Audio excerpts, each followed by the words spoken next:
What is driving the digital banking and transformations? I think if we were to look at the entire market and boil down every single industry, tweet, LinkedIn article, industry publication, op-eds, and general blogs, we could fit them into more or less 4 macro trend buckets. I'd break these out as consumerization of the user experience, mobile, tablet, and wearables, omni-channel expectations of the consumer, and finally, the Millennial Generation. So digging into this first trend here, what is meant by the consumerization of the user experience is really taking the best-in-class examples of websites and mobile apps in terms of the design that we each experience every day in our personal lives as consumers. So sites like kayak.com for travel, Uber for taxi delivery services, Target or Best Buy if we're talking shopping, or Starbucks and Dunkin' Donuts for those caffeine lovers out there like myself. So each of these digital experiences are designed with a truly modern look and feel. It features a flat design. So if we were to look back about a year ago, Apple changed their iOS to really go to a flat design, lay things out using white space, and changing some of the typography that was used in the past. So if you look back a handful of years ago, the iOS system really featured all of the apps had curved edges and looked to be a little bit more 3D. The new modern look and feel is a really flat web design on each of those. And it utilizes white space to truly enhance everything. We're not trying to shove as much as we can into the space that's provided on the screens. But we're utilizing white space to kind of maximize that client experience. Also, they're designed with as few clicks as possible. And when we're talking about the tablet in particular, we're actually reducing a double click to a single tap. So the user experience and what they're expecting from that channel is truly different than a double click on an application today that you'd have learned on your website using websites in the past. A lot more single clicks and fewer clicks to get through an application from start to finish. And the final piece here is the analytics piece. So if we're to take a step back and look at kayak.com, it's a truly interactive bi-directional experience. As you search for the site for flights and you move around on the filters on the screen, the back end of the screen is constantly updating and dropping off different options that didn't fit your criteria. It's also going on an analytics-driven piece telling you, yes, this is the exact time to buy with a certain % of confidence. Or if you're in the consumer space, if you're shopping at Target, it says individuals like you that were looking at these type of items actually also purchased these items. So it's really analytics driven and giving the consumer a unique experience to kind of drive towards additional information that would make the individual feel more confident in their decision-making process. So the next trend that we have here, I think parlays perfectly from the last one. It's the omni-channel expectation that we as consumers have. If you think about this in the simplest term, it's an explanation that would be truly anytime, anywhere, any form factor, digital or physical. So best-in-class consumer examples really allow the user to initiate in one channel and execute and complete in another.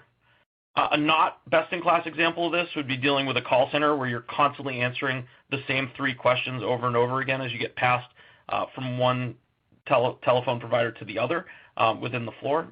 So I think we want to be in a position where you pick up exactly where you left off, whether it's within the same channel or if you're transitioning from form factor to form factor. Underlying any of these form factor pieces is really the responsive web design. So when we're talking about the principles of responsive web design, it's allowing us to create one source code that fits any form factor or screen. It really adjusts based on the limitations that the screen has for you, so as either you size up or down the spectrum.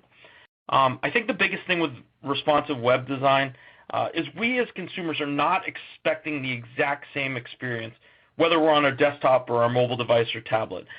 There is an expectation that those will vary. So whether it's if you're on a smaller screen, the expectation is you're not going to have everything that was on that main website that you see on your 32-inch desktop screen. You're expecting a consolidated amount of that information that you can handle within the screen. Now, what you are expecting is a consistent workflow and look feel as you move through the application. So there is an expected experience that's driven by the channel, but it's not necessarily the same experience that we'd expect in each channel. So our third trend is mobile, tablet, and wearables.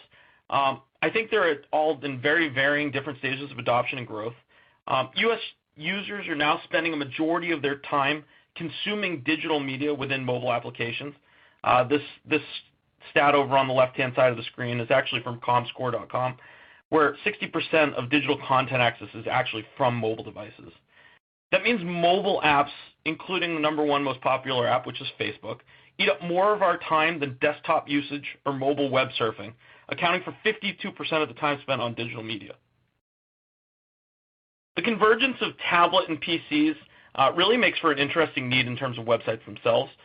Coupled with the prior statement that more and more traffic is featuring touch interactions, we leave the user on a site that there's an expected user experience of single tap, not double click.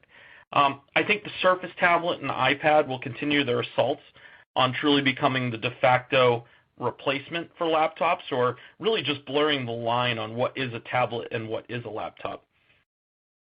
And this final piece of the trend, in terms of wearables, the initial rollout of the Apple Watch is now a year in the rear view, and I'm sure as most of you look around the rooms that you're sitting in, these smart devices are popping up more and more, especially as we're getting into holiday shopping. I do think we're going to continue to see more and more wearable devices make their way to the market. But I still think we're at that initial starting point and the ability to explore what the new propositions are that exist out there. So I think 2016 is going to be a year that we as an industry need to keep a very close eye on what's happening in the wearable space. Now, my final trend that I think is important, and it's the largest one in the room, is the Millennial Generation. I'm not just saying that because I'm a proud card-carrying millennial, but we truly have become the largest generation on Earth, and one that's coming into our own in terms of spending power, as well as just starting into our financial life cycle age. So by 2025, 3/4 of the workforce is going to be made up by millennials. Now, what makes that interesting and different from all prior generations is we're the first generation with digital natives.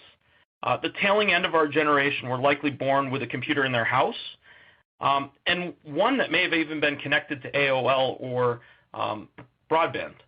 So the oldest of us had cell phones in high school, and the youngest of us had iPhones in middle school. That's middle school. So the expectations and understanding of hows and whys is literally from a digital-first perspective. Couple that with the discussion on the post-recession job market, which coincided with the majority of us coming out of high school and college, and an entrepreneurial spirit is really born amongst us. So understanding and servicing those needs and factoring them in with the college debt discussions really is going to be at what's the center of capturing the market that exists out in front of us. So with that, I'm going to turn it back to Mike.